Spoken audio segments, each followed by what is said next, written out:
And Bob, Seattle Sports on 710, and sitting right next to us is the one, the only GM of your Seattle Seahawks and star of the John Schneider Show.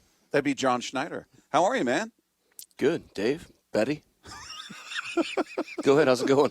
How you guys doing? Just starting at Let's go right off the get-go. Yeah, well, I can't forget this time. I forgot last week. So good to see you, man. Up there. Good. How's it going? I know. Good to see you guys. You look rested. You guys have been in. Yeah, you look rested. You guys have been in Arizona. Yeah, right. You've been everywhere. Then, we were just in one spot. We can't keep track of where you've been. Are you? Mariners are doing good though, right? Well, they won yesterday, so that was good. Yeah, Jared Kelnick. Kelnick is doing great. Crushing the ball. 482 feet, man. Yeah. How about that? Amazing. Yeah, it's very far. Are you? As far as I know. Do you? It is it's a long way to hit that. You're right sucker, on that. You know? Far. It is very far. It was an off-speed pitch, and he just took that thing all the way downtown. Are you somebody that looks forward to the traveling you do every off season, or by the end of it, are you like, oh my God, I can't wait to get home and sleep in my own bed and just be back? No, I'm. It's exciting to go out and do the work and see all that, but I'm most excited about being back and being able to hunker down in the draft room with everybody and being able to study and continue to bounce things off each other and try to figure this thing out. So I think just being back here, obviously I love sleeping in my own bed, yeah, of course. Yeah. But the Motel 6 isn't that comfortable. Yeah. So, but no, I don't mind the travel at all. Jody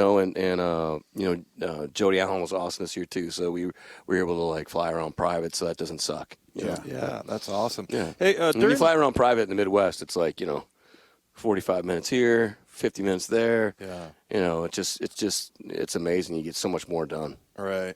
Well, and then you do a lot of that during the regular season, right? Like when we go on trips, you'll go to games, and I remember Danny O'Neill one time was talking about how he returned your car.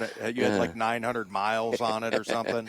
Goodness. It was disgusting. Yeah, I had left my food in there, and I didn't know who was going to bring the car back. I thought it was going to be Jeremy who works with us, and Danny got in there, and he's like, "You got to take better care of yourself, man. You eat like crud." Was it McDonald's and stuff? I was like, whatever, Subway, McDonald's, whatever. But you were going around to different schools and there's different loops you can do. Like when you play in Indianapolis, I think you can, maybe that I don't know where we were, but you can do, Purdue, Indiana, Notre Dame, make a loop, and get back to Indianapolis. So, and then just trying to see guys live too. It works out where we can see people the day before a game. That's always awesome, being able to get back. With my son's in Boise, so I was able to get to Boise this year and be able to, fly down to Arizona and San Francisco to see Boise State play live twice. So, I see a couple quarterbacks there. So, good. So, are you done with conversations? Are there still players you are going to see or talk to? Or we're still Zooming a bunch of guys. We had a huge portion of our 30 visit yesterday. And then today we had our local group in, our local visit, which, big tryout day. Awesome. We had some really, really cool guys in today. And it was one of our better pro days, or local days that we've had. And, Kirk Parrish and Haley did a great job setting it up. So the coaches are awesome. Yeah. People who don't know, tell them what the 30 visit is. Oh yeah. So you can only bring in 30 prospects. Usually you try to do it with players that you haven't, didn't go to the combine, so you can get them physical that you're interested in, and or guys that you just want to spend more time with. You just get more of those questions answered that we've talked about so often. And then the local day, you can have people from the greater metropolitan area, prospects, come in and visit. Some guys worked out, some guys didn't. Some guys will be drafted, some guys won't. Some guys will be signed after. Some guys will be invited to the mini camp. And we've had a lot of success, with that group. Jermaine Kearse had a great workout on this day several years ago. And I was telling the guys today, and I said the same thing yesterday. Obviously it's not, this is entertainment, and it's how you're acquired and everything. But it's really not like where you start. It's how you finish and where you take the next steps. And so this was a great day. Being able to talk to the guys about, what, when I say the entertainment part of it is look, the 30 visit day, some of those guys, a lot of those guys, more of those guys will get drafted. This one today is kind of starts describing to the guys look, we're going to, you're going to be looking at all these guys that are, going down the red carpet and all that on Thursday night, and that's amazing, great, high ratings, all that. It's really fun. People talk about it for months, and guys like yourself talk about who's going to go where and all that, and it's fun. I get it. Friday is second and third round, and that night goes really fast. Then Saturday comes around, and the rest of the draft happens, 4 through 7. You get into the 6th round, and I'm like, you guys are going to be getting calls from a lot of people starting to recruit you and try to get you drafted in the 7th round, and then you're going to have 2 hours worth of basically unrestricted free agency where you decide where you want to go and what's your best opportunity. And we consider ourselves to be a great place for people to play and have a open competition, and so I kind of describe to the guys, like the people that have been here, that come in, like, rookie free agents. When we went to the 2 Super Bowls, we had 2 rookie free agents starting at wide receiver, so, the guys, they get it. They competed their butts off today, so they get it. But then, I talk about Sunday, and Sunday's a day where, all you guys make fun of guys like myself and put grades on us and tell us how we screwed up because we didn't take the players in the right spots where we were supposed to and all that. And Those are the people on Twitter that do that. Yeah, no, you guys never do that. I'm sure. Sometimes they put the picture up of you in a breakfast place. Oh, yeah, no, that was a sign on the way to the breakfast place. Okay. Yeah, they took it down, though. Fire that guy. Yeah. Hey, last year did. But anyway, my point was, sorry, I'm going to lose track of my thought. Sure. Sunday is, a day of like review and. It's a big media day, grading all the drafts and everything. And then on Monday, they're talking about next year's guys already. Yeah. So we're moving on. So, to be able to emphasize to these 2 groups of guys back-to-back days, like, look, this is just how you're acquired. From this point forward, you got to turn the corner because you're going to be competing against grown men, and some guys have, 4 or 5 kids. So let's go. Yeah. It's hard for them to wrap their minds around it because they're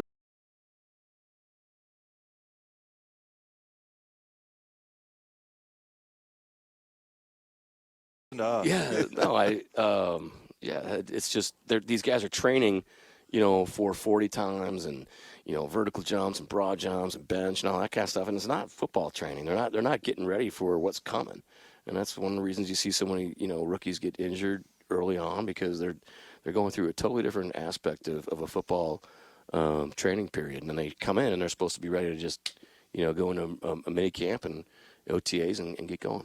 So I'm done there. Okay, that was like. Are you done? Can I go now? A lot of babbling there. Okay. No, it's good stuff. Yeah. Hey, are there times where you've had, a draft that you look back on, your successes and your failures and things like that? And I know that you always keep a journal. Sure. And so, you're writing about everything. And right before the draft, are you going back through and going, okay, this worked, this didn't work, I did it this way, I did it that way? Is that part of the getting ready for the draft?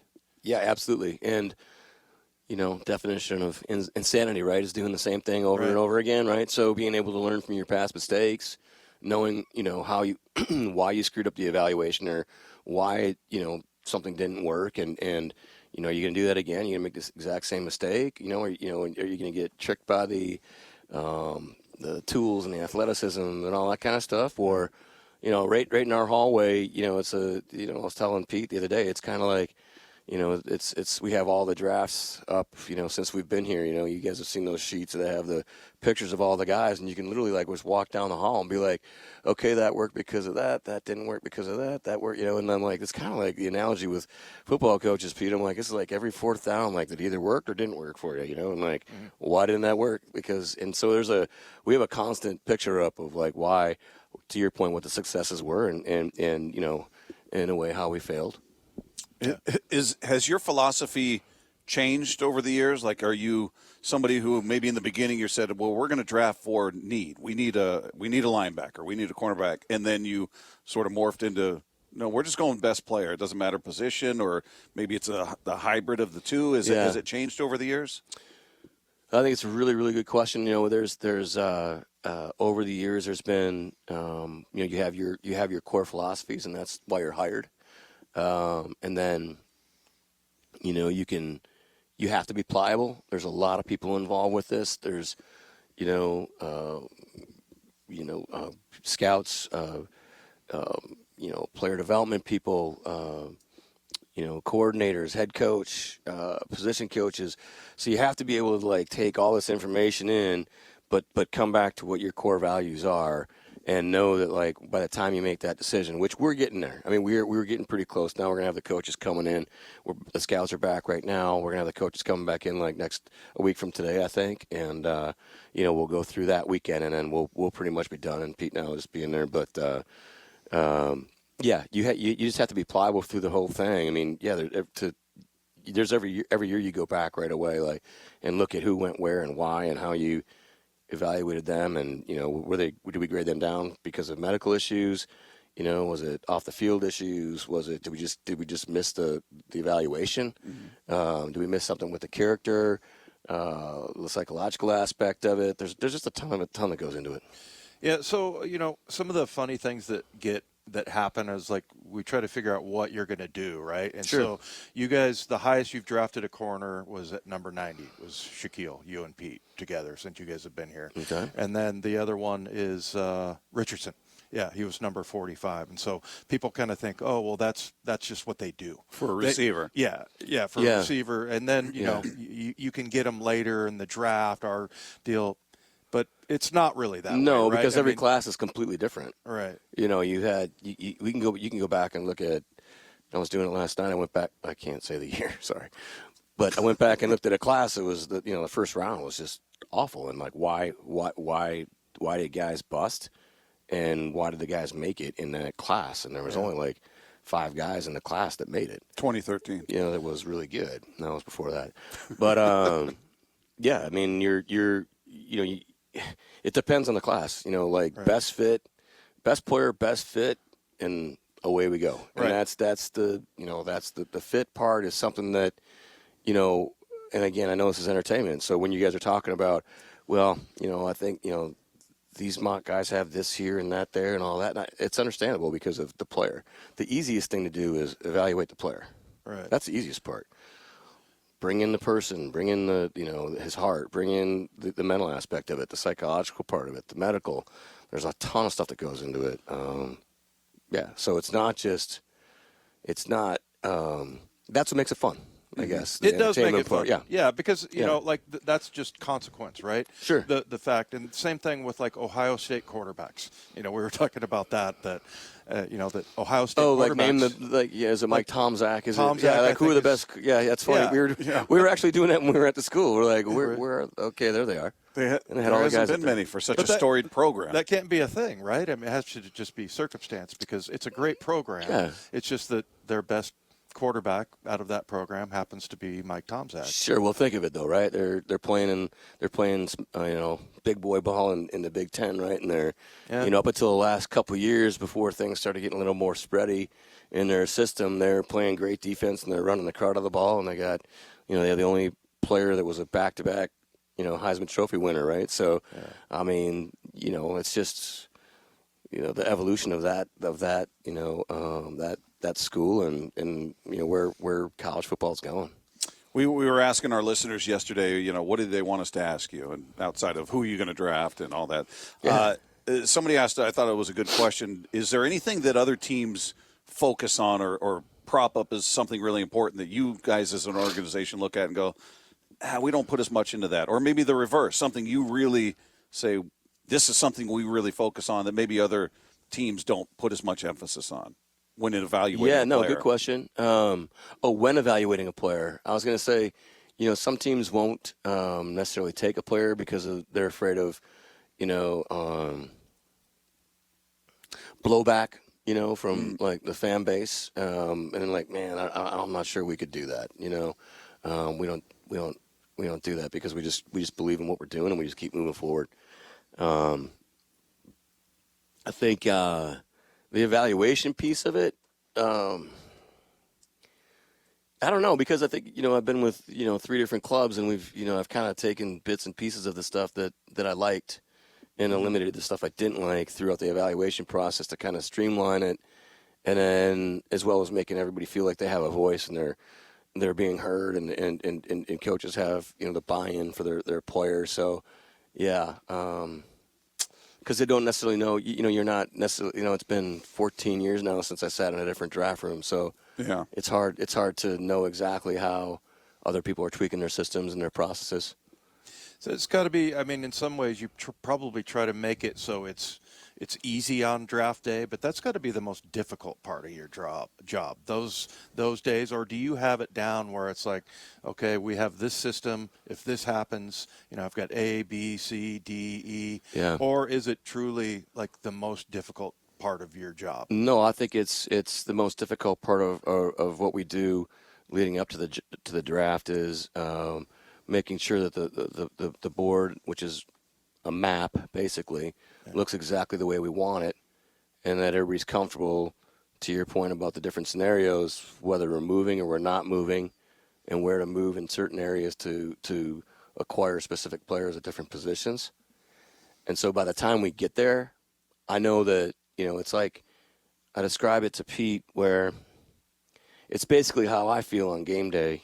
Pete's like, yeah, let's go, we got this, and I'm like, I'm a wreck on game day. I'm like, I have nothing to do with what's going on right there. So, but no control. The preparation is, with the draft, I can just, sometimes, Pete's excited about the draft, right? But he's like, what do you think? What's going to happen? I'm like, I don't know. I mean, we have a pretty good plan, and we know where we're going, and we all agree on what we're doing, and here we go. And I'm I've prayed on it a ton, and I've studied it enough where I'm totally at peace with, where we're going and what our communication looks like in the room, and our communication with the rest of the league. And yeah, I'm actually, that's when it's more. I used to talk to Russell Wilson about this a bunch actually, where he's like, I feel the most calm on when the game starts, as compared to throughout my preparation. My anxiety, I'm not speaking for him. My anxiety ramps up with all the preparation, and then I'm most at peace when we get going and we're like, okay, everything's set now. Here we go, and we're just going to go execute. So you're a wreck on game day because you can't control any of that, right? No, and I worry about the players a ton. Yeah. Like I just worry about, I'm a worry word on game day. I am. I mean, I'm like, I don't know, exactly, what the call is going to be in certain situations, or whether we're going to go for it here, we're not going to go for it, and so I mean, sometimes Jody will look at me and be like, well, what was that? I'm like, I don't know. I don't know. I don't know why that just happened. That was a great call. Don't do that. Oh, great play. Yeah. So are you and Pete cool enough to where after a game you could go, Pete, what were you doing there, man? Why would you do that? Like, are you guys? Yeah, do you have that kind of relationship? Yeah, we've done that ever since we've been here. Made it a point to have the open dialogue after the game. We'll get together and he'll just ask me, like, well, what did you see? Like, what was going on? Because they're right in it. It's hard for them to, like, step back and look at it. It's and Dave, Dave and I get with him. Dave gets with him, Pearson, and we talk about what happened so he can prepare himself for how he's going to address the team, and or when he gets in the press box, or I'm sorry, gets in there for the his press conference and all that. But yeah, I mean, the funniest, the funniest. It's funny now. We could talk about it now, but the Fail Mary or whatever. I was down. I was in the tunnel when that happened. And I was kind of ripping back inside. They had that TV set up right there, and by the locker room. So I was kind of running up there, running back, and Pete couldn't really see he was just listening to the guys upstairs. He couldn't really see what was going on, and he comes running in the locker room like, he's going crazy and everything. And I'm thinking to myself, holy cow, he's got to address this now in front of the country, because this is pretty damn controversial, right? And he comes running in. He's like, "What do you think, Johnny? Was that awesome?" And I was like, "Yeah." He's like, "Yeah, that was really close." I'm like, "Yeah, close, like it might not have happened." You're gonna have to talk about that now. Yeah, he's like, "It was that close." Yeah, it was that close. And I think that's the main one where we're like, "Holy cow, what just happened?" But anyway, yeah, we're cool at that. I remember Pete right after that game. He was on the NFL Network, and it was like the 12th interview, and he's like, "Look, enough already. I mean, it's a touchdown. I can't control that." Yeah. No, but you also know when to back. I mean, also know when, after a loss, when, I know what just happened, went wrong. He knows what happened. He doesn't want to, talk You're not to going me. to question. Yeah, he's kind of like, hey. Yeah. I'm here for you, buddy, if you You'll want get to him talk. next time. Otherwise, I'm going to leave you alone right now. Yeah.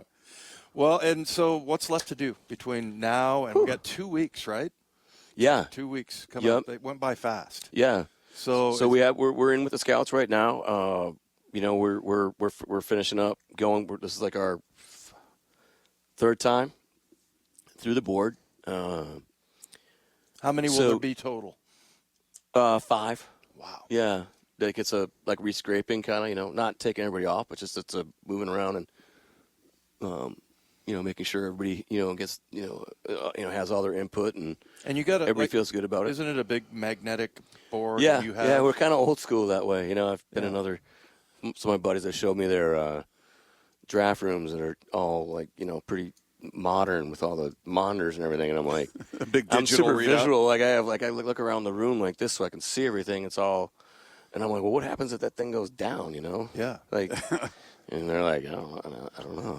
Chaos. Yeah. So we're pretty. We're it's all magnets, and and we have on the magnet, there's a ton of information. It kind of tells the story of the player, and we'll continue to talk through that. I thought it was all ball bearings. Whether it's all ball bearings. Don't tell me my business, boy. Yeah, okay, that's one. All right. I didn't say the movie. No, I know. That was a very good job. Can I get you something to eat? Refill your eggnog? Bring it out to the middle of nowhere? Leave it for dead? What about this? Can you?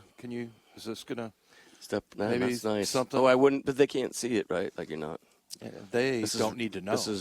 We just need a reference radio from you. Talk radio. Hey, But I'm sorry. We'll have the coaches in on Friday, and we'll go till Monday, and then in the meantime, we'll have another huge medical meeting, another huge analytics meeting where they kind of pick the board apart and tell us where we're all screwed up in a good way. That's a joke. Yeah. But and then Pete and I'll have all day Tuesday. And then part of Wednesday, and then I'll be I get my alone time, and then on Wednesday, and then lock it up and get ready to rip. After all these conversations, I'm sure you go in with some sort of preconceived idea of who this guy is and everything. Did your mind change about anybody, good or bad, on this trip? Oh, yeah. Based on just the interaction? Sure. Yeah, all the way through. Is that true every season or every off season? I should say. Yeah, I think so.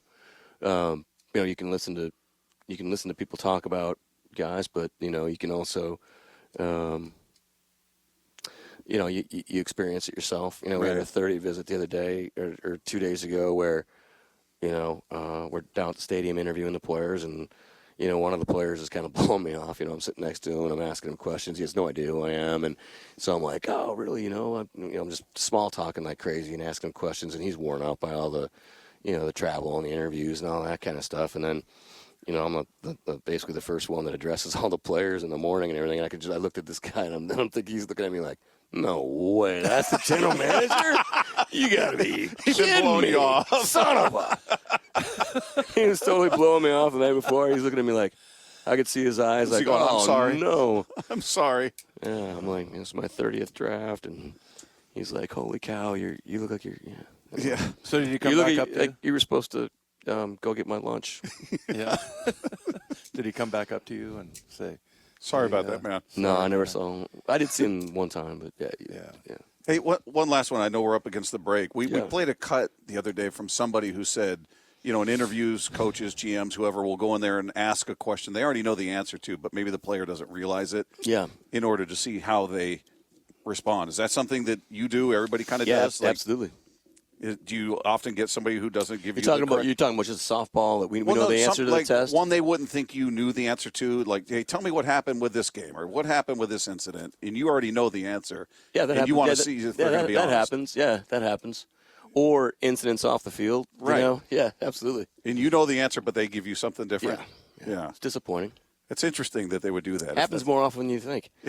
And not just with, draft eligible players. Yeah. John? Thanks, John. Appreciate you guys. Did you give us we did a bunch of movie stuff there. I got 2 in there. Yeah, you did. Okay. Yeah. And we won't guess this time. You guys got all right. You guys got 1? We didn't name it. We're going to let the I don't know. listeners- I didn't know either one. I got to ask you after. Okay. You didn't know either one? You got to repeat it. The ball bearings? Oh, that was it? I thought you said something before that, no? I was just talking the whole time. So. Yeah. I was talking over you. The rested part, well, you know that. Yeah, Clearly, you're excited. You're very he's excited. Fired up, man. Yeah. He's fired up. Sorry, maybe it's the caffeine. I don't know. He gets excited for his show, the John Schneider Show. And if you missed any of it, it'll be on the podcast page for you after the show at seattlesports.com. Thanks so much, man. All right, fellas. Appreciate you.